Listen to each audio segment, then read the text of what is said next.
ప్రార్థన చేసుకుందాం. ప్రేమగల మా తండ్రి, జాలిగల మా నాయన, మీ ఘనమైన పాదములకు స్తుతులు స్తోత్రాలు చెల్లించుకుంటున్నాం తండ్రి. మరి ఈ సమయంలో మీ విలువైన మాటలు వినే గొప్ప భాగ్యం మాకందరికి అనుగ్రహించారు. మీకు స్తోత్రం.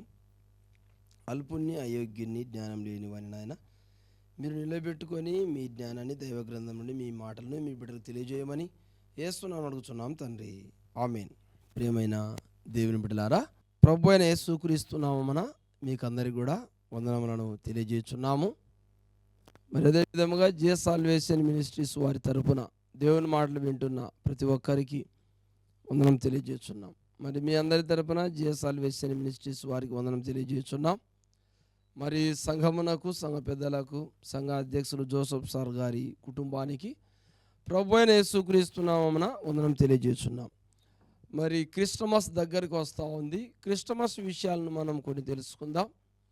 క్రిస్టమస్ సందేశాలను మరి 4-5 వారాలు మనం వినడం, తెలుసుకోవడం మంచిది, మరి అవసరము కూడా. మనకు బైబిల్ విషయాలు దైవ గ్రంథంలో సమీపింపరాని తేజస్సులో నుండి ఆయన మన మధ్యకు వచ్చినప్పుడు మనం ఎలా ఉండాలి, మన రియాక్షన్ ఎలా ఉండాలి, లేదా మన ఆలోచన, మన తలంపులు ఎలా ఉండాలి, మన ఉద్దేశాలు ఎలా ఉండాలి. యేసుక్రీస్తు ప్రభువుల వారు సమీపింపరాని తేజస్సులో ఉండేవాడు అని ఉంది. తిమోతికి వ్రాసినటువంటి మొదటి పత్రిక 6వ అధ్యాయము 16వ వచనంలో సమీపింపరాని తేజస్సులో ఆయన మాత్రమే వసించుచు అమరత్వం గలవాడై ఉన్నాడు. మనుషుల్లో ఎవడును ఆయన్ను చూడలేదు, ఎవడును చూడనేరాడు. ఆయనకు ఘనతయు శాశ్వతమైన ప్రభావమును కలిగి ఉండునుగాక అన్నాడు. అంటే ఒక ఘనత, ఒక ప్రభావము శాశ్వతంగా ఉండాలి, యుగయుగములు ఉండాలి. ఆయనకు యుగయుగములు శాశ్వతమైన ఘనత ఉంది. పరలోకంలో, భూలోకంలో కూడా ఉంది. కాకపోతే కొందరు ఆయన గురించి తెలియక ఆయన గణపరచలేకపోతున్నారు. క్రీస్తు ఘనత గురించి తెలియక అపోస్తులైన పౌలు గారు తెలుసుకొని యేసును గౌరవించాడు, ఘనత తెచ్చాడు. అసలు బ్రతుకుటే క్రీస్తు కోసం అని బ్రతికాడు, అంత ఘనత తెచ్చాడు. చావైతే లాభము అన్నాడు. ఫిలిప్పీలకు రాసిన పత్రిక 1:18 అంటాడు, బ్రతుకుట క్రీస్తే, చావైతే లాభం. 21 వచనంలో, 18 వచనం 21 వచనం గమనించినట్లయితే, ఫిలిప్పీలకు రాసిన పత్రికలో అందులో పౌలు అంటున్నాడు, అసలు బ్రతుకుటే క్రీస్తు, బ్రతకడమే క్రీస్తు కోసం, నా జీవితమే క్రీస్తు కోసం. నేను ఎన్ని దినములైనా బ్రతకని, ఎంత దరిద్ర బ్రతుకైనా బ్రతకని, క్రీస్తు కోసమే బ్రతుకుతా. క్రీస్తు కోసము సమస్తాన్ని నేను నష్టపరుచుకుంటా అన్నాడు అపోస్తులైన పౌలు 3వ అధ్యాయంలో 7వ వచనంలో, 8వ వచనంలో, 9వ వచనంలో చదివితే, సమస్తము నష్టపరుచుకొని ఎవరి నిమిత్తం? క్రీస్తు నిమిత్తం. 11వ వచనం, పెంటతో సమానంగా ఎంచుకొనుచున్నాను అన్నాడు. అంటే యేసుక్రీస్తు అంత గొప్పవాడు.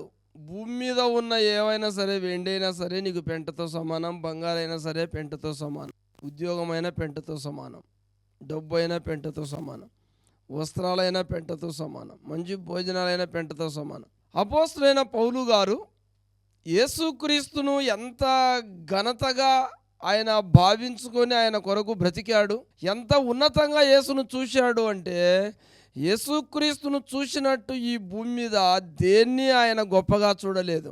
లాభములన్నీ కూడా నష్టపరుచుకున్నాడు. ఏవేవి నాకు లాభకరములై ఉండెనో 3:7 వచనం, 8వ వచనములు అంటాడు, 9వ వచనములు అంటాడు, క్రీస్తును సంపాదించుకొని అన్నాడు. లోకములో అతనికి ఉన్న చదువుకు, అతనికి ఉన్న గొప్పతనానికి ఏమైనా సంపాదించుకోవచ్చు, కానీ ఇవన్నీ వద్దనుకున్నాడు. అపోస్తుల కార్యములు 19:31లో కొందరు అతనికి ఆసియా దేశాధికారులు స్నేహితులయ్యుండి అని వ్రాయబడింది. 31వ వచనంలో ఆసియా దేశాధికారులలో కొందరు అతనికి స్నేహితులై ఉండి, అతనికి స్నేహితులై ఉన్నారు ఆసియా దేశాధికారులు. వారితో ఎంతో లాభపడచ్చు, లాభాన్ని పొందుకొని బ్రతకచ్చు సమాజంలో.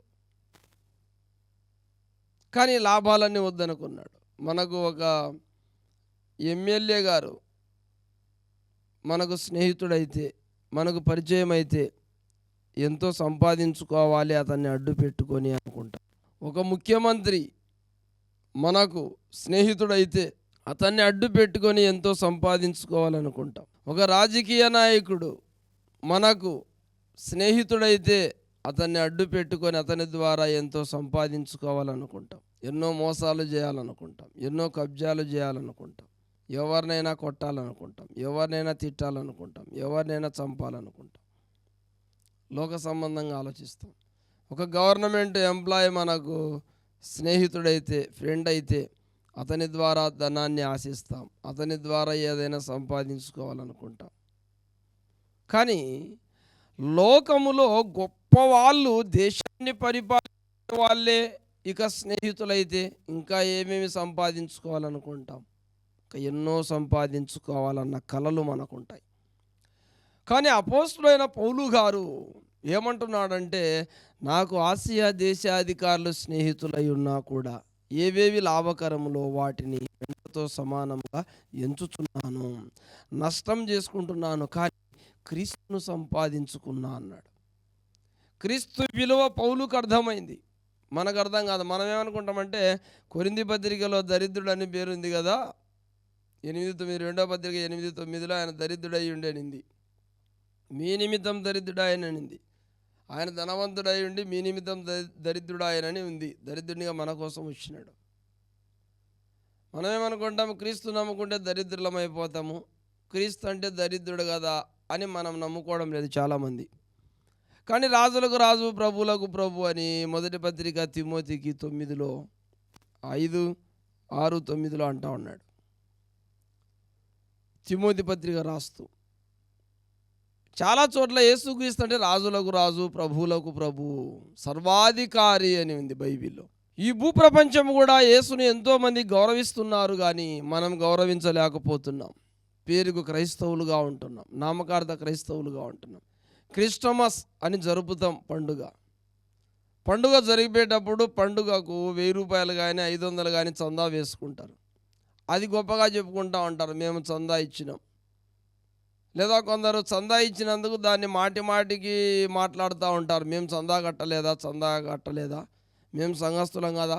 పొరపాటున పలహారం ఎవరికైనా రాలేదనుకో, క్రిస్టమస్ పండగకు కానీ, జనవరి 1st కానీ, ఈస్టర్ పండుగ కానీ పలహారం పంచేటప్పుడు కేక్ పీసు రాలేదు, దాన్ని గొడవ చేస్తూ ఉంటారు, మాకు కేక్ ఇవ్వలేదు, మాకు తక్కువ వచ్చినాయి, మేము చందా కట్టలేదా అని. యేసుక్రీస్తు సమీపింపరాని తేజస్సులో దేవునితో సమానంగా ఉండటం విడిచిపెట్టకూడనే భాగ్యం అది. దాన్ని కూడా ఎంచుకోలే, నీకోసం ఎంచుకోనకుండా నీకోసం దాసునిగా, దరిద్రునిగా వచ్చినాడు.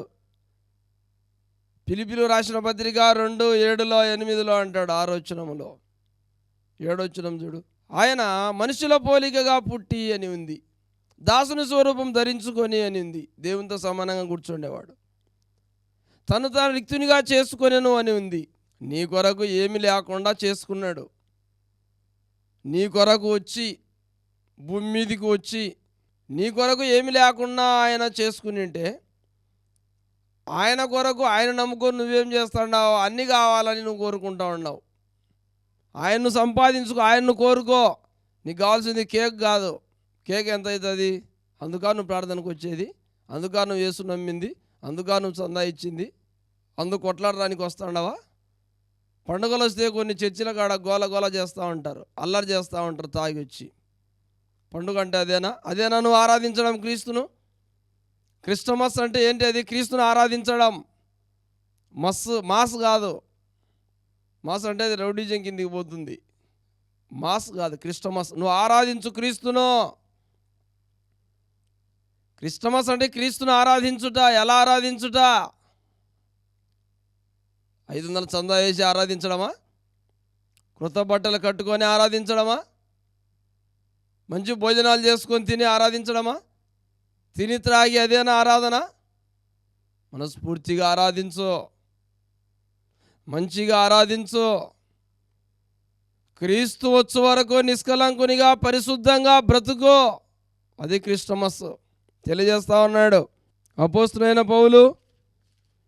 తిమోతికి రాసిన పత్రిక 6వ అధ్యాయము 14వ వచనం, మన ప్రభు అయిన యేసుక్రీస్తు ప్రత్యక్షమగు వరకు నీవు నిష్కలంకముగాను అనింద్యముగాను ఈ ఆజ్ఞను గైకొనవలనని నీకు ఆజ్ఞాపించున్నాను.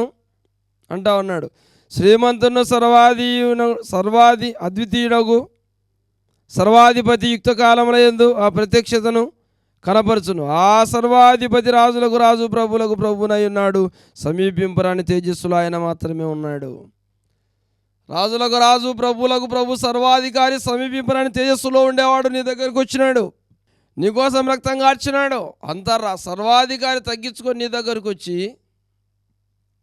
ఎన్నో వదులుకొని నీ దగ్గరకు వచ్చి పరలోకాన్నే వదులుకొని నీ దగ్గరకు వచ్చింది. ఎందుకంటే నువ్వు నిష్కలంకునిగా ఉంటావని, పరిశుద్ధునిగా ఉంటావని, నిందలేనివాడుగా ఉంటావని, అనింద్యంగా బ్రతుకుతావని ఎంతో జాగ్రత్తగా అదే అంటా ఉన్నాడు. నువ్వు క్రీస్తును ఆరాధించడం అంటే ఏంటి అంటే, తిమోతి నీ యవన కాలంలో నువ్వు పరిశుద్ధంగా నిష్కలంకముగా అనింద్యంగా ఉండాలి. క్రీస్తు రాబోతున్నాడు. మళ్ళీ ఆయన ప్రత్యక్షమగు వరకు నువ్వు ఎట్లున్నావు? క్రీస్తు వచ్చింది ఎందుకంటే నువ్వు అనింద్యముగా బ్రతకడానికి, నిష్కలంకముగా బ్రతకడానికి, పరిశుద్ధంగా బ్రతకడానికి. అలా ఆరాధించు. క్రిస్టమస్ అంటే, క్రీస్తును ఆరాధించడం అంటే ఏంటి అంటే, నువ్వు చచ్చేంత వరకు కూడా ఆ క్రీస్తు నీ కోసం వచ్చాడని గుర్తుపెట్టుకొని అనింద్యముగా బ్రతకడం, నిష్కలంకముగా బ్రతకడం. లోకంలో ఎన్ని అలవాట్లు ఉంటే అన్ని అలవాట్లు నేర్చుకొని ఆ అలవాట్లతో బ్రతకమని కాదు. క్రిస్టమస్ పండగ రోజు ఎన్ని అలవాట్లు సంఘాలలో, ఎన్ని అల్లరితో కూడిన ఆటపాటలు. క్రిస్టమస్ అంటేనే అల్లరి అయిపోయింది. క్రిస్టమస్ అంటే ఏముంది? డీజే తెస్తారు, అల్లరితో కూడిన ఆటపాటలు, డ్యాన్స్ చేస్తూ ఉంటారు. ఇంకా రాత్రి అంతా డ్యాన్సే, లేదా డప్పులు వాయిస్తూ ఉంటారు. అల్లరి. క్రిస్టమస్ అంటే అదేనా? క్రీస్తుని ఆరాధించడం అంటే అదేనా? నువ్వు నిష్కలంకముగా ఉండడం, అనింద్యముగా బ్రతకడం, ఒక్క నింద కూడా నీ మీద ఉండకూడదు. ఈరోజు ఒక క్రైస్తవుడి మీద ఎన్ని నిందలు ఉన్నాయి, ఒక పురుషుడి మీద ఎన్ని నిందలు ఉన్నాయి, ఒక పాస్టర్ మీద ఎన్ని నిందలు ఉన్నాయి, ఒక స్త్రీ మీద ఎన్ని నిందలు ఉన్నాయి, ఒక సంఘ పెద్ద మీద ఎన్ని నిందలు ఉన్నాయి, ఒక సంఘ బిషప్ మీద ఎన్ని నిందలు ఉన్నాయి, ఒక డీసీ మీద, డివిజనల్ చైర్మన్ మీద ఎన్ని నిందలు ఉన్నాయి.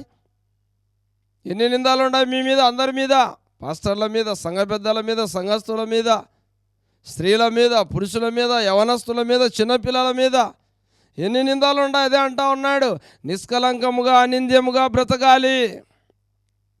ఎంతో జాగ్రత్త కలిగి బ్రతకాలి. నువ్వు క్రీస్తును ఆరాధించడం అంటే అది. క్రిస్టమస్ అంటే అది. పండగ రోజు వెళ్ళి కొత్త బట్టలు కట్టుకొని తిని త్రాగి, కొందరు ఆ మందిరాకానే పడిపోయి ఉంటాడు తాగి. మందిరం దగ్గరే ప్రార్థనకని వెళ్తారు, ఆనే పడిపోయి ఉంటారు ఆ వాకిటికాన్ని. లేదా కొందరు త్రాగి లోపలికి పోయి ఉంటారు. ఇదేనా ఆరాధన? అది క్రిస్టమసా? క్రీస్తు మెచ్చిన ఆరాధన ఉండాలి. చెప్తా ఉన్నాడు అపోస్తలుడైన పౌలు. క్రీస్తు అంటే ఏమనుకుంటున్నావు? ఆయన నీ కొరకు ఎంతో దూరం నుంచి వచ్చాడు. ఎవ్వరూ పోలేనంత దూరం నుండి వచ్చాడు. సమీపింపరాని తేజస్సులోంచి వచ్చాడు. ఎందుకండి, మీ ఊరి దగ్గర నుంచి మీ బంధువులు ఒకవేళ ఒక 50 కిలోమీటర్ల నుండి దూరం నుండి వచ్చారనుకోండి, ఎంత ఆప్యాయతగా పనులన్నీ వదిలిపెట్టి వాళ్ళ దగ్గర ఉంటారు. ఎక్కడైనా దూరంగా ఉన్నా కూడా వచ్చేస్తారు ఆయన వచ్చాడని. మీ పనులన్నీ వదిలిపెట్టి అమెరికాలోనే ఉన్నారు మీ బంధువులు, మీ ఇంటికి వచ్చినాడు. మీరు ఎంత బాగా వెళ్ళి వాళ్ళ దగ్గర ఉంటారో, వాళ్ళని రిసీవ్ చేసుకుంటారో, వాళ్ళతో గౌరవంగా ప్రవర్తిస్తారు, మర్యాదగా ప్రవర్తిస్తారు. నీకేమి ఇష్టం, ఏం కావాలా, ఏం తింటావని, టీయా కాఫీ అడుగుతారు. మళ్ళీ ఉదయాన్నే టీ తాగుతావా, కాఫీ తాగుతావా, బూస్ట్ తాగుతావా, హార్లిక్స్ తాగుతావా, నీ ఇష్టం ఏంటి? నీ ఇష్టం ఏదైతే అది మేము చేసి పెడదాం. మటన్ తింటావా, చికెన్ తింటావా, ఫిష్ తింటావా, లేదా టిఫిన్ ఇడ్లీ తింటావా, దోశ తింటావా, నెయ్యి దోశ తింటావా, ఏం తింటావు అంటే, ఒక దూరం నుంచి ఒక వ్యక్తి వస్తే ఆ వ్యక్తిని ఎంత బాగా విచారించి అతనికి కావలసిన పరిచర్య అంతా చేస్తున్నారు. లేదా ఒక ముఖ్యమంత్రి మీ ఊరికి వస్తే, మీ ఇంటి దగ్గరకు వస్తే పనులన్నీ చాలించి, వీధులన్నీ శుభ్రపరిచి, మీరు వాళ్ళ ముందు కనబడుతూ వాళ్ళను సన్మానిస్తారు. శాల్వా కప్పడము, పూలదండ వేయడం, లేదా పూలే చల్లడము, రోడ్డు వెంట ఎంత బాగా వారిని సన్మానిస్తూ ఉంటారు, గౌరవిస్తూ ఉంటారు. ఈరోజు సమీపింపరాని తేజస్సులోంచి యేసుక్రీస్తు నీ కోసం వచ్చాడని తెలిసి కూడా నీ ప్రవర్తన ఎలా ఉంది, నీ ఆలోచనలు ఎలా ఉన్నాయి, నీ తలంపులు ఎలా ఉన్నాయి, నీ బ్రతుకు మార్చుకోకపోతే ఎట్లా? ఏది నిష్కలంకం? ఎప్పుడు కలంకముగానే నా బ్రతికేది? ఎప్పుడు కలంకముగానే బ్రతుకుతూ ఉంటావా? ఎప్పుడు పాప జీవితంలోనే బ్రతుకుతూ ఉంటావా? అదే అంటారు, మళ్ళీ చదువుతూ వినండి. 15వ వచనం లేదా 14వ వచనంలో అంటాడు, మన ప్రభువైన యేసుక్రీస్తు ప్రత్యక్షమగు వరకు నీవు నిష్కలంకముగాను అనింద్యముగాను ఈ ఆజ్ఞను గైకొనవలెనని నీకు ఆజ్ఞాపించుచున్నాను. ఇక్కడ ఒక మాట ఉంది, 10వ వచనం, ఎందుకనగా ధనాపేక్ష సమస్త విధము కీడులకు మూలము, కొందరు దానిని పోయి నానా బాధలతో తమను తామే పొడుచుకోండి. దేవజనుడ, నీవైతే వీటిని విసర్జించి నీతిని, భక్తిని, విశ్వాసమును, ప్రేమను, ఓర్పును, సాత్వికమును సంపాదించుకున్నటకు ప్రయాసపడు. సంపాదించుకో. ఏం సంపాదించుకో? నీతి సంపాదించుకో, భక్తి సంపాదించుకో, ప్రేమ సంపాదించుకో. నీతిని సంపాదించుకోవడానికి నువ్వు క్రైస్తవుడుగా, క్రైస్తవురాలుగా సిద్ధపడుతున్నావా? నాలో నీతి లేదే, నేను నీతిని సంపాదించుకోవాలని నువ్వు ఆలోచిస్తున్నావా? క్రిస్టమస్ అంటే అదేనా? నీతిని సంపాదించుకొని కనబడు, క్రీస్తు బిడ్డగా, క్రీస్తు సాక్షిగా. అది క్రీస్తుని ఆరాధించడం. నీలో నీతే లేదు, భక్తే లేదు. క్రిస్టమస్కు నువ్వు ప్రార్థనకు పోతే అది భక్తే? క్రిస్టమస్ రోజు నువ్వు బట్టలు ధరించుకొని, కొత్త బట్టలు ధరించుకొని వెళ్తే అది భక్తే? అది నీతే? అదేనా ఆరాధించడం? అట్లే చెప్పినాడా? పండగకు నువ్వు ప్రార్థనకు పోని చెప్పినాడా? మారు మనసు లేదు, బ్యాప్తిజం లేదు, ప్రభు వలలో పాలు పంపులు పొందేది లేదు, నీతి లేదు, భక్తి లేదు, విశ్వాసం లేదు, మర్యాద లేదు, ఒక్క మంచి క్రియ లేదు, ఒక్క సత్క్రియ కూడా లేదు. అట్లేనా వెళ్ళమన్నది? నీవు దేవుని మందిరమునకు పోయినప్పుడు నీ ప్రవర్తన జాగ్రత్తగా చూసుకోమని ప్రసంగి 5:1. ఏది నీ ప్రవర్తన? దేవుని మందిరానికి ఏమో వెళ్తున్నావు, ఏది నీ ప్రవర్తన? ఏది నిష్కలంకముగా నువ్వు లేవే? యేసుక్రీస్తు నీ కోసం వచ్చినాడు, మందిరంలో కనబడినాడు, మందిరంలో ప్రకటించినాడు, ప్రతి వీధిలో కనబడినాడు. యేసుక్రీస్తు మందిరంలో కనబడిన నీతిగానే కనపడ్డాడు, వీధుల్లో కనబడిన నీతిగానే కనపడ్డాడు, లాజరు ఇంటిలో ఉన్న నీతిమంతునిగానే కనపడ్డాడు, సీమోని ఇంట్లో ఉన్న నీతిమంతునిగానే కనపడ్డాడు, లేవి ఇంట్లో ఉన్నా కూడా నీతిమంతుని ఇంట్లో కనపడ్డాడు. ఎవరి ఇంటికి వెళ్ళినా నీతిమంతునిగానే కనపడ్డాడు. నజరేతులో నీతిగా కనపడ్డాడు, బెత్లెహేములో నీతిగా కనపడ్డాడు, యెరూషలేములో నీతిగా కనపడ్డాడు.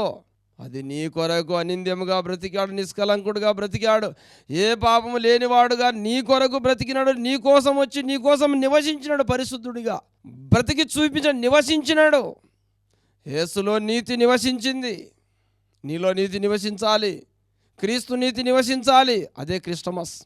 యోహాను రాసిన సువార్తలో మనం గమనించినట్లయితే 1వ అధ్యాయంలో 14 వచ్చిన ఆ వాక్యం, శరీరధారి కృపా సత్య సంపూర్ణుడుగా మన మధ్య నివసించినాడు. కృపా సత్య సంపూర్ణుడుగా నివసించాడు, సంపూర్ణముగా నీతిగా నివసించినాడు, సంపూర్ణమైన నీతితో బ్రతికినాడు. మన మధ్య నివసించినాడు. ఆయన పరిశుద్ధునిగా మన మధ్య దేవుని కుమారుడిగా నివసించినాడు, ఒక క్రీస్తుగా నివసించినాడు, ఒక పరిశుద్ధునిగా నివసించినాడు, ఒక భక్తిగల వ్యక్తిగా నివసించినాడు, ఒక పాపిని రక్షించే వ్యక్తిగా నివసించినాడు. అందుకే నివసించినాడు. ఎందుకు నివసించాడు? ఎందుకు పుట్టాడు? ఎందుకు బ్రతికాడు అంటే, క్రీస్తు ఎందుకు వచ్చాడు అంటే, ఇది నీ కోసమే వచ్చాడు, నీ కోసమే నివసించినాడు. ఈ 33 సంవత్సరమైన అంత భక్తిగా, అనింద్యముగా, పరిశుద్ధంగా, నిష్కలంకముగా ఎందుకు నివసించాడు అంటే, మన మధ్య మన కొరకే, మన కొరకు కృపా సత్య సంపూర్ణుడుగా, వాక్య సంబంధిగా, వాక్యము కలిగిన వాడుగా నివసించినాడు. ఈరోజు నువ్వు నివసిస్తున్నావు క్రీస్తు మనిషిగా. నీలో వాక్యం ఉందా? నీలో నీతి ఉందా? నువ్వు నివసిస్తున్నావు, ఏమి కలిగిన వాడై నివసిస్తున్నావు? కృపా సత్య సంపూర్ణుడుగా నివసించాడు, సంపూర్ణమైన వాక్యం కలవాడుగా నివసించినాడు, సంపూర్ణంగా నీకు కృపనివ్వడానికి నివసించినాడు, మనస్ఫూర్తిగా నీకు ఉచితమైన ప్రేమను పంచడానికి నివసించినాడు, ప్రాణం పెట్టడానికి నివసించినాడు. కృప ఉచితమైనది, దానం కృప ఊరికే ఇచ్చేది, దయ చూపడం అంటే నీ మధ్యను రక్షించుకోవడానికి తన ఉచితమైన కృప నీకు ఊరికే చూపినాడు. నేను సంపాదించుకోవడానికి, నువ్వు గొప్పవాడివి కాకపోయినా తను గొప్పవాడైనా నీ కోసము నీ మధ్య నివసించినాడు, భూమి మీద నివసించినాడు. భూమి మీద నివసించేది పాపులని తెలుసు, దుష్టులని తెలుసు, అల్లరివారని తెలుసు, నిందలు కలిగిన వారని తెలుసు, రకరకాల పాపులు ఉండారని తెలుసు. కానీ నీ కోసము నివసించినాడు, నిన్ను సంపాదించుకొనడం కొరకు నివసించినాడు. నువ్వెందుకు నివసిస్తున్నావు? క్రీస్తును సంపాదించడం కోసం నివసిస్తున్నావా? క్రీస్తును ఆరాధించడం కోసం నివసిస్తున్నావా? నువ్వు నివసించు. ఎట్లా నివసించు అంటే నిష్కలంకముగా నివసించు, అనింద్యముగా నివసించు. అదే క్రిస్టమస్ అంటే. క్రీస్తును ఆరాధించడం అంటే అదే. భక్తి కలిగి బ్రతకడం, నీతి కలిగి బ్రతకడం, పరిశుద్ధత కలిగి బ్రతకడం. ఏదో పెదవులతో ఆరాధించడం, ప్రార్థన చేయడం, అలా పాటలు పాడడం కాదు. దాన్ని గ్రీకు పదంలో ప్రోస్కోనియా అన్నారు. అంటే మనుషుల ముందు ఘనపరచడం, ఊరికే ముఖస్తుతి అంటారు దాన్ని. అందుకే మత్తయి సువార్త 9వ అధ్యాయము లేదా 15వ అధ్యాయం మనం గమనించినట్లయితే మత్తయి సువార్తలో 13, 15లో కూడా వ్రాయబడింది. ఈ ప్రజలు కళ్ళలో చూచి చెవులార విని హృదయంతో గ్రహించి మనసు తిరుపుకొని నా వలన స్వస్థత పొందకున్నట్లు వారి హృదయము క్రొవ్వినది, వారి చెవులు వినుటకు మందములైనవి, వారు తమ కనులు మూసుకొని ఉన్నారు కనుక మీరు వినుమట్టుకు విందురు కానీ గ్రహింపరు. అంటే వింటున్నారు కానీ ఏమీ లేదు, అంటే గ్రహింపు లేదు. దేవుని పిల్లలైన వారికి ఏమి లేదు అంటే గ్రహింపు లేదు. గ్రహింపు లేకుండా బ్రతుకుతున్నాము. కానీ 15:9లో ఏమంటాడంటే మత్తయి సువార్తలో, మత్తయి సువార్త 15:9, ఈ ప్రజలు తమ పెదవులతో గణపరచుదురు కానీ వారి హృదయం నాకు దూరముగా ఉన్నది. మనుషులు కల్పించిన పద్ధతులు దైవోపదేశంలోని బోధించు వారిని వ్యర్థంగా ఆరాధించున్నారు. వ్యర్థంగా ఆరాధిస్తున్నావు. నువ్వు మనుషులు కల్పించినట్టు, దేవుడు కల్పించినట్టు ప్రకారం నువ్వు చెప్పలే. మనుషులు కల్పించితే దాన్ని ఆచరిస్తున్నావు కానీ దేవుడు కల్పించినది చేయలే. యేసు చెప్పినది నువ్వు చెప్పలే. యేసు చెప్పినది నువ్వు చేయలే. పెదవులతో ఆరాధిస్తేది ఆరాధన. కొందరు ఆదివారం వెళ్ళి ఆరాధించితేనే ప్రభు బలుల పాలములు పొందాలా, ఆరాధించి పొందాలా అంటారు. అది పెదవులతో ఆరాధన. ఇక్కడ ఏమంటున్నాడు? పెదవులతో కాదు, మనస్సుతో ఆరాధించు. నిజంగా బ్రతికి చూపించు. నువ్వు పెదవులతో పలకడం కంటే ఆ పెదవులతో పలికినది బ్రతికి చూపించు. యేసుక్రీస్తు నీ కోసము పెదవులతో పలికినది బ్రతికి చూపించినాడు. ఒట్టి మాటలు లేవు ఆయనలో. ఒట్టి మాటలు కట్టిపెట్టుపోయి గట్టి మీద తలపెట్టుపోయి అని మనకు తెలుసు. గురిజాడ అప్పారావు గారు ఎవరో రాసినాడు దాన్ని. నువ్వు బ్రతికి చూపించు. గ్రీకులో లాట్రియా అన్నారు. అంటే మనస్ఫూర్తిగా నిజంగా దేవుని కొరకు బ్రతకడం, నిజంగా పరిశుద్ధంగా జీవించడం, లేదా నిజంగా సమర్పించుకొని బ్రతకడం యేసు కొరకు. రోమాపత్రికలో వ్రాయబడింది కదా, అపోస్తులైన పౌలు రోమిలకు రాసిన పత్రిక 12వ అధ్యాయం. కాబట్టి సహోదరులారా, పరిశుద్ధమును దేవునికి అనుకూలమైన సజీవ యాగముగా మీ శరీరంలో ఆయనకు సమర్పించుకోవడానికి దేవుని వాత్సల్యాన్ని బట్టి మిమ్మల్ని బతిమాలుకుంటున్నాను. ఇట్టి సేవ మీకు యుక్తమైనది. ఇట్టి సేవ ఇలా చేయి. సమర్పించుకో శరీరాన్ని, పరిశుద్ధంగా సమర్పించుకో. పరిశుద్ధుడవైన నువ్వు నీ శరీరాన్ని దేవుని కొరకు సమర్పించుకో. అపవిత్రమైన పనులు ఏవీ చేయకు. అపవిత్రమైన చూపులు ఏవి చూడాకు. ఎప్పుడు పరిశుద్ధంగానే చూడు. అపవిత్రమైన మాటలు ఎప్పుడు మాట్లాడాకు. బూతులు ఎందుకు మాట్లాడుతుంటావు? భార్యని తిడుతుంటావు, లేదా భార్య అయితే భర్తని తిడుతుంటుంది, లేదా అత్తమామని తిడుతుంటారు, లేదా ముసలి అయితే ఇంట్లో వాళ్ళని తిడుతుంటారు, లేదా పిల్లలు పెద్దోళ్ళని తిడుతుంటారు. శరీరాన్ని కంట్రోల్ చేసుకో. నువ్వు నీ శరీరాన్ని కంట్రోల్ చేసుకో. శరీరాన్ని దేవునికి అనుకూలంగా మలుచు. ఈ శరీరము దేవునికి అనుకూలంగా ఇది ఉండదు, కానీ దీన్ని నువ్వు మలుచుకో, అట్లా సమర్పించుకో. ఆయనకిచ్చే ఈ దేహాన్ని ఆయన పనిలో ఉంచు, ఆయన సేవలో ఉంచు. పరిశుద్ధంగా ఎక్కడ కనబడినా దాన్ని గ్రీకులో లాట్రియా అన్నారు. నిజంగా దేవుణ్ణి ఆరాధించడం. మనం ఎక్కడున్నా కూడా పరిశుద్ధంగా ఉంటే గిన నిజంగా దేవుణ్ణి ఆరాధించడం. నిజంగా అది క్రిస్టమస్సే. నిజంగా నువ్వు క్రీస్తుని ఆరాధిస్తున్నట్టే. నువ్వు ఎక్కడున్నా పరిశుద్ధంగా బ్రతుకు. నీ ఆలోచనలు, నీ తలంపులు, నీ మాటలు, నీ పనులు, నీ క్రియలు, నీ మార్గాలు, నీ త్రోవాలు ఎక్కడున్నా, ఎక్కడెక్కడికి వెళ్తున్నావు? రోజును అనవసరమైన పనుల మీద వెళ్తున్నావా? అవసరమైన పనుల మీద వెళ్తున్నావా? సమాజానికి పనికొచ్చే పని మీద వెళ్తున్నావా? సమాజానికి పనికిరాని పనుల మీద వెళ్తున్నావా? ఈరోజు తిరుగుడు ఎక్కువైంది అంటుంటారు చాలామంది. ఇంట్లో పురుషులు తిరుగుడు ఎక్కువైంది, వేస్ట్గా తిరగడం. యవనస్తులు వేస్ట్గా తిరగడం ఎక్కువైంది. అంటే అది మంచి పని కాకపోయినా, అది వ్యర్థమైన పని అయినా కూడా తిరుగుతూ ఉన్నారు. పైకేమో దేవుని ఆరాధిస్తూ ఉన్నారు. మళ్ళీ క్రిస్టమస్ అంటారు, మళ్ళీ మేము క్రీస్తుని ఆరాధిస్తున్నాము అంటారు, మళ్ళీ మేము ప్రార్థనకి వెళ్తున్నాము అంటారు, మళ్ళీ మేము మారమనసు పొందినామంటారు, మళ్ళీ బాప్తిసం పొందినామంటారు, మళ్ళీ ప్రభువుల పాలపములు పొందుతున్నాం అంటారు. మళ్ళీ సంఘంలో మాదే బాధ్యత అంటారు. పైకి ఇదంతా అది పెదవులతో ఆరాధన, ముఖస్తుతి అంటారు దాన్ని. ముఖస్తుతి నిజంగా నువ్వు ఆరాధించు, నిజంగా బ్రతికి చూపి.